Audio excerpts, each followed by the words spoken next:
de dificuldade para desenvolver a redação, né? Então eu tenho as minhas ideias, mas eu não consigo colocar elas no papel, ou então o que eu posso fazer, o que eu não posso. E aí, nessa troca que a gente vai percebendo, né, onde colocar um pé atrás, onde dá para avançar. Então, vamos tentar dedicar a aula de hoje a debater essas dicas para escrever melhor. E aí eu espero que ajude. E aí a gente volta para o nosso plano de aula na semana que vem. E aí vocês podem me interromper à vontade. Eu tentei organizar coisas que, pela experiência e também pesquisando, que eu sei que são dúvidas, mas se tiver mais alguma coisa, vocês podem me interromper. Desculpa o gatinho no fundo, ele tá meio agitado hoje. Vocês podem me interromper.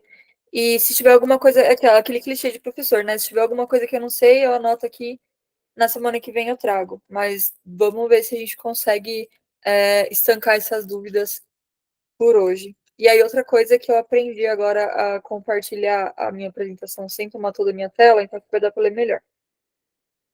Então, acho que antes de a gente começar a falar de erros que a gente evita, vamos retomar o que a gente tem conversado sobre redação até agora. Então, é fundamental que o nosso texto seja dividido em 3 partes principais, né? Isso a gente já falou: a introdução, o desenvolvimento e a conclusão. Então, a introdução, que é o primeiro parágrafo, é onde a gente vai apresentar o assunto e tudo que vai ser tratado nas próximas linhas. Aí vocês lembram, né? Que é onde a gente vai colocar sobre qual o escopo que a nossa redação vai abordar, né? O que a nossa redação vai abordar e qual que é a nossa tese, o que a gente pensa sobre essa situação. E aí, no nosso desenvolvimento, considerando que a redação do Enem pode ter até 30 linhas, o ideal é a gente organizar os nossos argumentos entre 2 e 3 parágrafos, com cerca de 5 a 7 linhas cada um, para não ficar muito extenso também. E aí é nessa parte que você explica tudo sobre o tema e vai dar o foco desejado.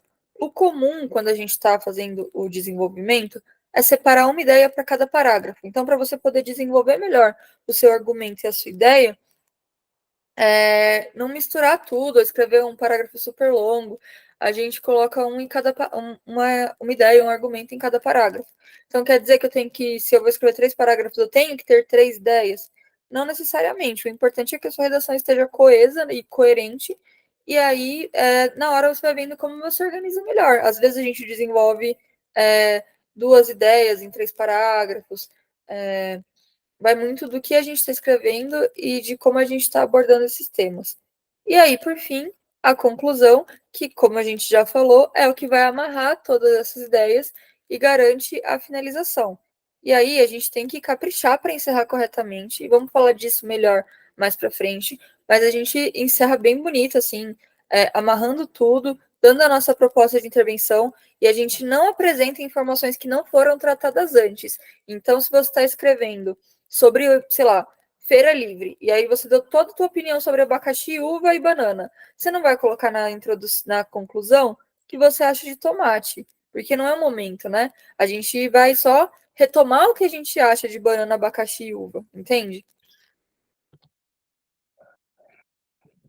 E aí, voltando àquilo que eu estava falando do texto fazer sentido, dele estar ligado, uma outra exigência do Enem é que as nossas ideias sejam conectadas. Então, a gente vai criar uma sequência lógica que é fácil de acompanhar e que faça sentido. E aí, o uso de conectivos, eu não sei se já chegaram nisso em gramática, ou se não chegaram, a gente pode retomar aí em alguma próxima aula, mas o uso de conectivos, como além disso, portanto, mas, contudo, ajuda a deixar as frases ligadas no modo ideal. Uma dica que pode auxiliar nesse sentido é: veja se você consegue inverter a ordem dos parágrafos. Se você consegue mudar a posição dos trechos, significa que está faltando uma ligação mais forte entre as frases. O que isso quer dizer? Você escreveu 3 parágrafos de desenvolvimento, né? Aí tenta inverter na tua cabeça. Então, pegar o terceiro parágrafo e colocar ele no lugar do primeiro e vice-versa. Se você mudou e não ficou esquisito, quer dizer que o seu desenvolvimento não está bem ligado, né? Não está tão conectado. Então, é um jeito, é uma estratégia para a gente ver se o que a gente está escrevendo está fazendo sentido, não só individualmente ali, mas como uma sequência lógica da nossa redação. E aí, como a gente falou na semana passada, argumentos fortes. Como é uma dissertação argumentativa, a gente tem que desenvolver o nosso ponto de vista defendendo argumentos válidos. Então, retomando, apresentar dados, informações concretas, referências de obras e autores, tudo isso são ótimas saídas. Se você ficar de olho, vai até encontrar conhecimentos nas outras questões da prova. Pode acontecer de você ter feito toda a sua prova de português ali e ter algum, ou de história, ou enfim, toda a sua prova, e ver que alguma questão tem a ver com o que está sendo falado na redação. Só vamos tomar cuidado para não fugir do tema, né? Então, focar de acordo com o texto de apoio e usar as ideias que se encaixam melhor nesse sentido. E aí, quando a gente fala de erros que a gente não pode cometer numa redação, escrever corretamente é muito importante, né? E para isso a gente tem que saber se expressar de forma adequada. E aí, como a gente já falou 1 milhão de vezes, e eu vou bater nessa tecla, respeitando a ideia solicitada na prova e a norma culta da língua portuguesa. Por outro lado, algumas pessoas têm dificuldades em escrever, seja por falta de conhecimento, prática ou por falta de técnica. Mas tudo tem jeito, tudo tem uma solução. Então agora a gente vai falar dos erros que a gente não pode cometer na nossa redação. E aí, se eu estiver falando muito rápido, ou se tiver difícil de entender, pode me cortar. É importante a gente ter essas ideias fixadas na nossa cabeça. Então, infidelidade temática. É a famosa fuga do tema. É um erro que, se você fugir do tema, você erra a redação. E aí tem dois tipos de fuga, a total e a parcial. A fuga total do tema anula a redação. Então, por exemplo, se o tema da redação for legalização da maconha e você falar só de desarmamento, há uma fuga total. Ah, mas tem a ver a questão do desarmamento com a guerra às drogas, com a legalização da maconha. Tá, mas não era esse o tema? Fuga total, zerou a redação. Já na fuga parcial, que é uma coisa que o Pedro falou, se eu não me engano, na semana passada, né? Que sobre às vezes querer falar de muita coisa e acabar fugindo do tema. Então, a gente chama isso de tangenciamento, ou seja, o candidato aborda parte do tema e acaba deixando elementos substanciais de lado para abordar questões que têm pouco a ver com a temática. Então, por exemplo, a prova do Enem de 2013 trouxe o tema Efeitos da implantação na Lei Seca do Brasil. Muitos alunos ficaram presos na questão do álcool e direção. É um assunto conexo com o tema. Mas o tema era lei seca. Então, se você falou só da relação de álcool e direção, então foi uma redação inteira sobre como beber e dirigir é perigoso, mas não falou muito da lei seca, houve um tangenciamento, uma fuga parcial. Nesse caso, zero a prova, professora? Não, não tem nota zero, mas tem uma perda significativa na pontuação final. Falta de clareza. Um bom texto é aquele texto em que a leitura flui. Então, um texto obscuro, empolado, truncado, ele está fadado a insucesso. O que isso quer dizer? Se seu texto, se às vezes você está dentro do tema, você está usando ali as normas da gramática direitinho, não escreveu nada errado, mas o seu texto está muito truncado, está muito difícil de entender, ele também não é um texto de sucesso, ele também não é um texto nota 1000. Ser entendido é o primeiro passo para a conquista de uma boa nota, né? A gente tem que fazer a nossa comunicação ser completa. Então, a gente tem que escrever de modo que o nosso leitor entenda completamente o que a gente quis dizer. Tem gente que acha que escrever um bom texto é aquele que tem palavras herméticas, raras, arcaicas, desconhecidas. O cara escreve a redação dele igual Michel Temer. Mas isso é um equívoco. A gente demonstrar o domínio da norma culta é muito diferente de querer exibir uma erudição exagerada ou de um pedantismo linguístico, né? O importante não é você mostrar para o seu corretor que você sabe as palavras mais difíceis da língua portuguesa, escrever igual o Olavo Bilac na sua redação. A gente tem que fugir desse preciosismo, né? Alguns gramáticos chamam isso de vício de linguagem. E aí, porque esse preciosismo, ele prejudica a inteligibilidade do texto, ou seja, fica difícil de entender o nosso texto. E aí torna ele árido, torna ele enfadonho, e aí acaba causando perda profunda na nota final. nossa, então eu usei aquela palavra super difícil e eu vou perder nota por isso? Vai, porque mais importante do que você mostrar que você leu o dicionário de cabo a rabo é você mostrar que você consegue escrever dentro da norma culta ideias que sejam inteligíveis, ideias que as pessoas leiam e elas entendam o que elas estão lendo. Outro problema, contradição ou incoerência. Uma das definições do dicionário Aulete para contradição é qualquer afirmação ou atitude que seja incoerente com uma afirmação ou atitude feita anteriormente. Para a gente não cair em contradição, é indispensável reler e revisar o texto. Então, a contradição, ela compromete a macro... Hoje eu estou com uma dicção deprimente.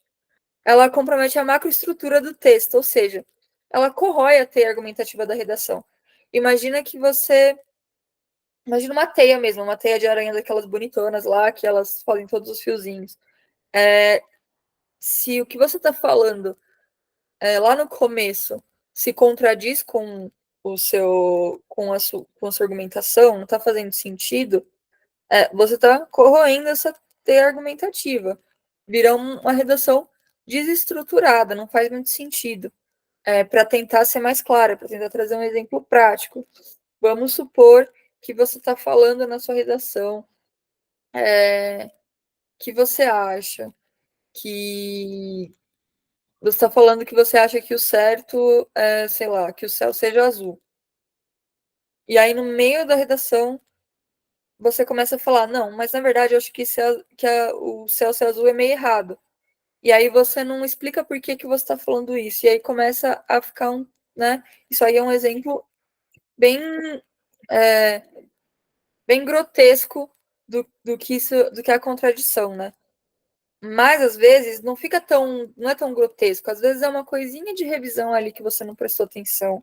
É uma ideiazinha bem pequena que acaba ficando conflitante com uma informação que você trouxe, com uma afirmação que você trouxe anteriormente. Então, para evitar isso, é sempre bom você escrever todo o seu texto e você revisar a sua folha de rascunho antes de passar ela limpa. Isso acaba fazendo a gente conseguir enxugar melhor as nossas ideias. Uma coisa que eu fazia quando eu prestava vestibular, e aí, claro, estou puxando sardinha para o lado da minha matéria, mas eu acho que pode ajudar vocês considerando que escrever um texto demanda uma clareza de ideias, um descanso mental bem grande. Quando eu prestava o Enem, a redação era a primeira coisa que eu fazia, porque eu estava lá, sentada na frente da prova, que eu não estava tão estressada, não tinha feito 90 questões, então conseguia ler o texto melhor, os textos de apoio, entender melhor a proposta, aí escrevia o rascunho, e aí você escreveu o teu rascunho. Ah, escrevi o rascunho, tô nervoso, não tô conseguindo entender agora. Então vai lá, faz umas questões, depois você volta. Releia o seu texto antes de passar para a folha principal. E eu acho também que é um jeito de administrar bem o tempo, né? Começar pela redação, porque imagina, você fez 90 questões e aí ficou viajando na maionese e na hora de escrever redação você tem meia hora para escrever, também não vai sair coisa boa. Outra coisa para a gente evitar é o emprego de marcas de oralidade. O que é marca de oralidade? Estava e para no lugar de estava e para. São algumas coisas comuns que a gente fala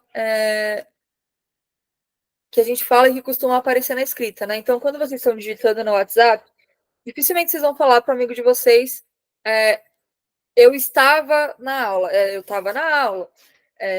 Uma marca de oralidade que eu acabei de usar e que eu uso bastante, né? Seis ao invés de vocês. Só que quando você está escrevendo, tem que tomar cuidado para não reproduzir na escrita essas supressões, né? Essas reduções que a gente faz na oralidade, que tendem a obedecer à lei do menor esforço, né? Que é quando nesse caso, a gente economizar fonema. Na escrita, a gente não economiza fonema, a gente não economiza letra, a gente registra o necessário. Então, não é tava, é estava, não é pra, é para. Isso aí também desconta a nota. Juízo de valor e apelo sentimental. Às vezes, quando a gente vai escrever uma redação para o Enem, que traz temas que estão ligados a questões sociais, a gente fica meio inflamado, né? Às vezes são temas que acabam mexendo com a gente, vivências que a gente teve. E só que uma coisa que a gente tem que tomar cuidado é para não imprimir a nossa opinião pessoal na nossa redação. Então, para não colocar as nossas experiências individuais acima de argumentos que trazem fatos, que trazem citações de pessoas que são notáveis ao tema. A gente não pode escorregar, né, nessa senda do juízo de valor ou do sentimentalismo. Uma outra coisa, o emprego de rótulos, estereótipos de preconceito, ideias sem devida fundamentação lógica e racional, tudo isso é muito nocivo à redação dissertativa, argumentativa, e isso desconta ponto. Uma coisa que eu não sabia, aí eu vou trazer a minha experiência pessoal, porque pode ser interessante, porque a primeira vez que eu prestei o Enem, se eu não me engano, foi em 2011, eu prestei como treineiro, ainda não estava valendo. E eu sabia, claro, que a gente não pode colocar um estereótipo preconceituoso ali, fazer um juízo de valor preconceituoso na redação, mas eu não sabia que esse estereótipo preconceituoso não necessariamente é uma coisa proposital. Então, assim, peço que vocês escutem essa experiência considerando que eu tinha 15 anos e que isso faz 13 anos que aconteceu praticamente. Mas era uma redação sobre o Brasil trazer imigrantes para cá, acolher imigrantes. Eu não vou lembrar o tema direitinho, e não, se eu não me engano, eram imigrantes haitianos, era uma questão sobre isso. Eu já tinha uma educação com ideais humanitários e tudo mais, eu já sabia que a gente tinha que tratar as pessoas bem. Só que, na época, eu estava muito inflamada ali por, enfim, eu escrevi uma besteira. Um dos argumentos que eu usei é que o Brasil não tinha condição nem de cuidar da gente direito, quem dirá de outros. Então, na minha opinião, a minha proposta de intervenção era que o país se organizasse para que essas pessoas voltassem aos seus países de melhor maneira. Eu não sabia que eu estava fazendo juízo de valor e eu também não sabia que você mandar uma pessoa de volta para o país dela feria os direitos humanos. Não foi por maldade, mas vocês entendem? Era uma coisa que na minha cabeça era: nossa, eu vou mostrar para o corretor que eu tô mais preocupada com os brasileiros do que com qualquer outra coisa. Enfim, acabei caindo numa armadilha, né, que eu mesma criei, que me deixou com uma ideia preconceituosa, e eu estou contando tudo isso para vocês para dizer que era uma redação, olhando hoje, né, de ponto de vista de escrever bem, era uma redação que estava bem escrita, mas que teve essa ideia que é absurda, né? A gente não pode deportar uma pessoa que está pedindo ajuda humanitária para o seu país de volta para o país de origem dela. E aí eu tirei 500 na redação, assim. Foi um corte, claro, como não era uma ideia preconceituosa, como eu não estava falando que a gente tem que fazer coisas ruins com essas pessoas, eu não zerei a redação. Só que lá, quando você, no espelho da prova, na correção, eu descobri que eu tinha cometido um equívoco muito grande. Contei tudo isso porque é bom para vocês se ligarem, que às vezes a gente acha que está arrasando e tem algumas ideias, mas quando escorrega, cara, no juízo de valor, numa coisa muito inflamada, isso pode causar uma perda significativa. E aconteceu comigo, perdi muitos pontos, mas eu estava só treinando, mas foi bom para aprender, não só como escrever uma redação melhor, mas também como ser humano, assim, eu sinto que eu melhorei depois que eu entendi isso, sabe? Eu fui estudar melhor sobre isso, eu não tinha esse repertório. Falta de coesão. Um texto não corresponde a um somatório de frases ou um emaranhado de enunciados. A palavra texto é da família de tecido. Então, pensem na metáfora da teia de novo. Isso significa que as partes do texto têm que ser ligadas adequadamente para fazerem dele um todo significativo, com uma sequência lógica e com conteúdo compreensível. As falhas de coesão comprometem substancialmente o sentido e a lógica do texto.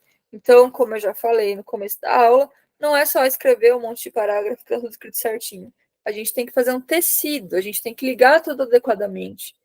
Fazer com que esse texto faça sentido, com que haja uma lógica e a conclusão não cause um estranhamento, Porque você desenvolveu tão bem os seus argumentos e você trouxe uma introdução tão clara sobre o que você ia falar e o que você ia defender nesse texto, que a conclusão é uma coisa natural. Que a proposta de intervenção, inclusive, convence o seu leitor porque você argumentou bem durante todo o texto. Diz respeito às regras gramaticais. Vou voltar nisso. Escrever de acordo com as regras da gramática normativa demonstra um despreparo quanto ao registro culto, que é a variedade linguística apropriada para situações formais de comunicação. Por que eu falei isso? Porque não existe escrever certo. A gente escreve de acordo, a gente escreve e fala, né, de acordo com cada situação. Então, uma coisa que eu vi, se eu não me engano, o professor Pasquale falando uma vez, que ele era um cara cheio de dar dica de não, como escrever certo, como escrever errado na televisão. E aí, claro, a linguística foi evoluindo, as discussões foram evoluindo, e ele também. E aí, um dia, ele fez uma metáfora de que era como um guarda-roupa, né? Então, a língua portuguesa. Então, quando você vai ao mercado, você vai de bermuda e de chinelo e de camiseta básica. Quando você vai a uma formatura, você vai usar um traje de gala. Nossa, começou uma treta dos gatos aqui, desculpa. Então, tem jeitos adequados de você usar a língua em cada situação. Na verdade, você escrever e você falar bem é você saber usar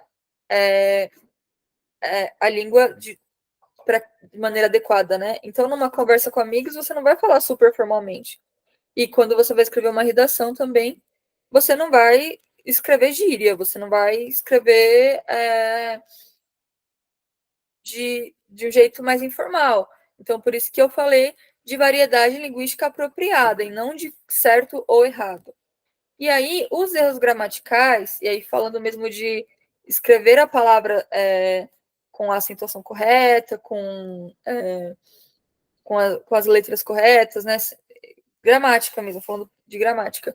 Também pesa no cômputo, né? Também pesa no cálculo final da nota. E aí isso pode tirar entre 30% e 40% do total da nota.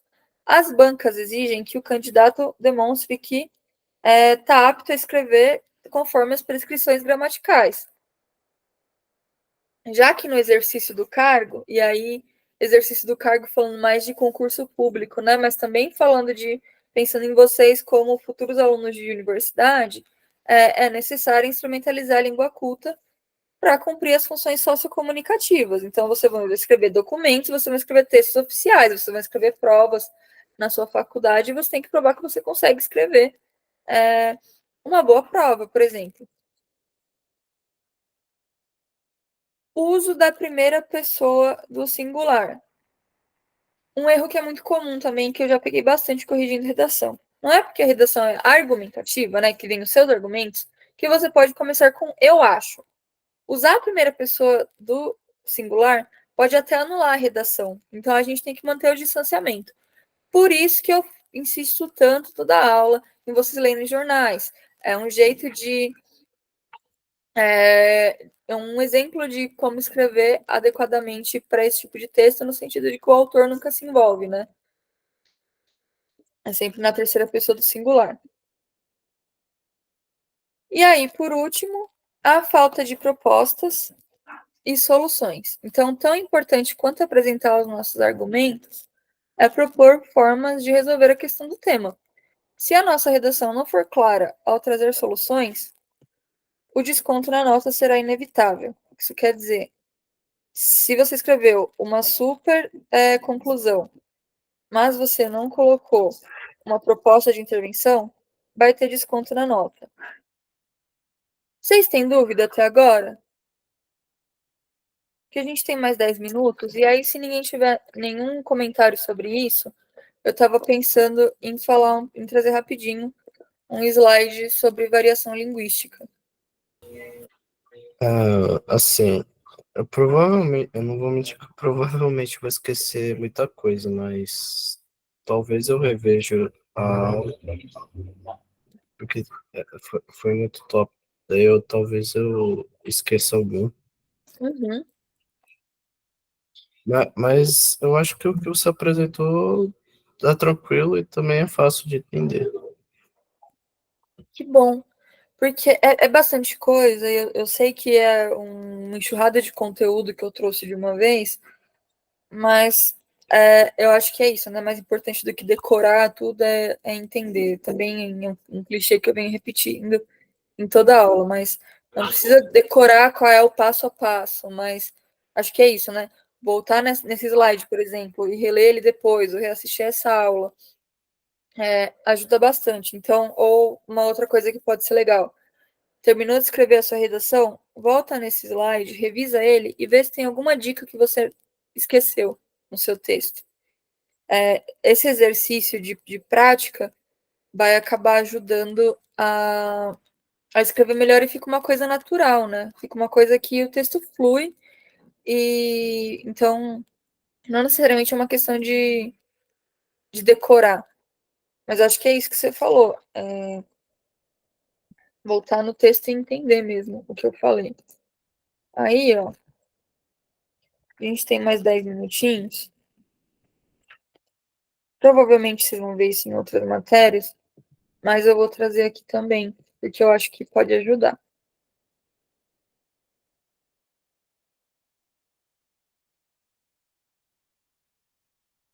Então, quando a gente pensa em linguagem, variação linguística, língua escrita, norma padrão e norma culta, que é uma coisa que eu falei bastante hoje, né?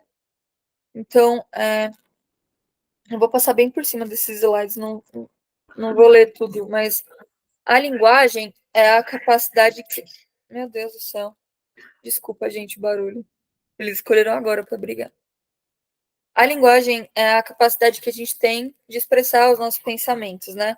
Então, está relacionado a fenômenos comunicativos. Então, se a gente está se comunicando, tem linguagem.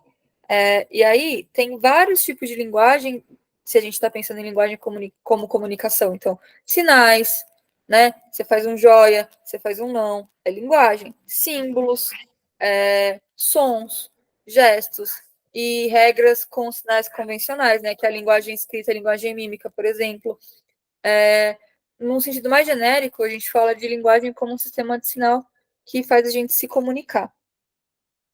E aí, então, a linguagem verbal é o uso das palavras para comunicar algo, né? Então, essa aula, eu usei a linguagem verbal no sentido de que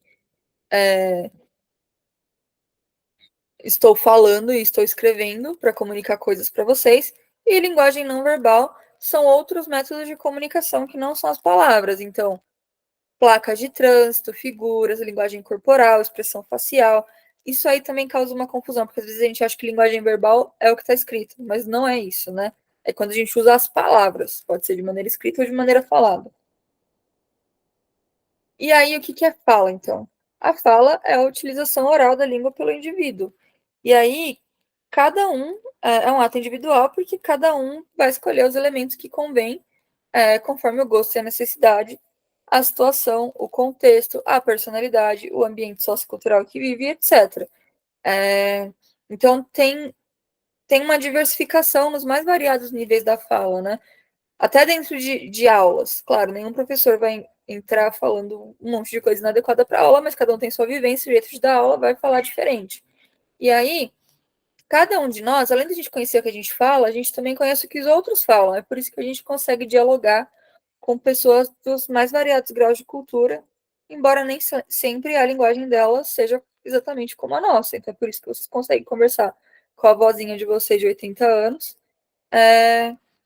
E apesar de vocês falarem de um jeito e ela falar de outro, vocês conseguem dialogar. Aí, o que tem a ver com a nossa redação aqui. Níveis da fala. A fala coloquial, a fala popular. Quando a gente usa a palavra coloquial, a gente está falando da fala que a maioria das pessoas usa no dia a dia, principalmente em situações informais. É uma fala mais espontânea.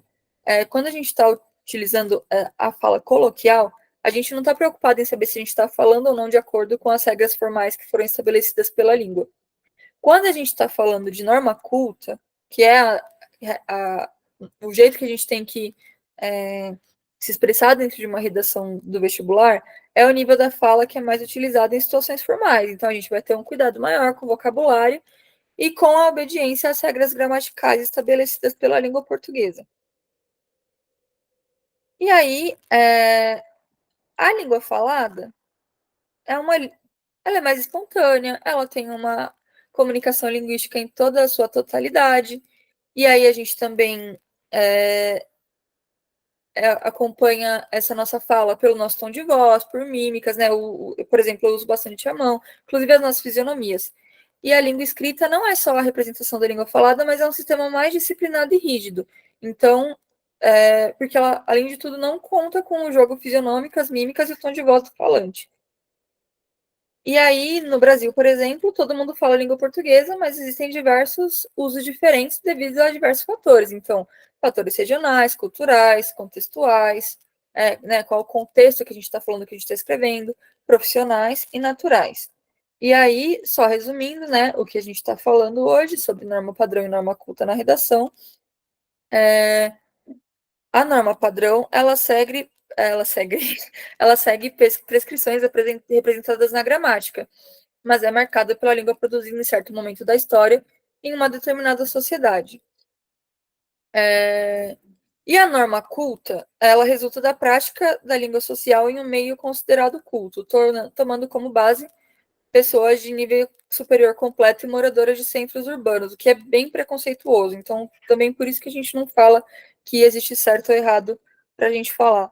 E aí, para terminar, porque eu não sabia se ia dar tempo de dar toda a minha aula, se ia sobrar tempo, eu coloquei um poema do Drummond para a gente ler. Mas é isso, gente. Se rolar mais alguma dúvida, se tiver alguma questão sobre esses erros de redação mais comuns que vocês acham que eu não abordei, ou estou escrevendo minha redação e pintou alguma dúvida, de novo, podem me procurar pelo e-mail, né? A gente não tem outro meio de comunicação durante a semana, mas eu entro lá pelo menos 2 vezes por dia, eu estou sempre de verdade. Todo o período livre que eu tenho, estou disponível para tirar dúvida. Não precisa ter vergonha. A gente está aqui para isso, tá? E é isso. Obrigada por essa semana. Agora eu vou colocar todo esse material. Espero que isso tenha ajudado a mitigar algumas dúvidas que surgiram na semana passada sobre como escrever melhor, né, na nossa redação. E aí a gente continua falando, a gente continua praticando mais na semana que vem, tá bom? E desculpem o barulho dos gatos e a minha dicção hoje. Não sei o que está acontecendo comigo, que eu estou falando muito mal. Pode falar, Pedro. Bom, já que você apresentou essas, esses tópicos que a gente pode trabalhar numa redação, como é que vai ser daqui para frente, então, nas próximas aulas? Boa pergunta. Nas próximas aulas, a gente começa a praticar mais, né? Então, nessas aulas até agora, a gente está falando de conceito. Nas próximas aulas, vamos escrever. Então, a minha ideia falamos de desenvolvimento, vou colocar agora sim o tema de redação no nosso Drive, a gente escreve, a gente usa a plataforma de correção, também pode usar o meu e-mail, e a partir da semana que vem, vamos começar a debater temas, e aí vocês trazem também as coisas que vocês escreveram, e aí a gente, na medida do possível, claro, porque tem bastante gente, mas discute como dava para melhorar, ver novas dicas, e vai abordando os tópicos ao longo do nosso semestre, né, até chegar no dia da prova. Então, eu sei que foi uma introdução bem longa, mas eu espero, eu acredito, né, que a partir de agora a gente já tenha na nossa cabeça por onde começar. E aí a gente fala de desenvolvimento e de conclusão nas próximas aulas e vamos praticando, assim. Deu para entender? Ok. Tá bom? Então, obrigada. Vou colocar aqui as nossas coisas no Drive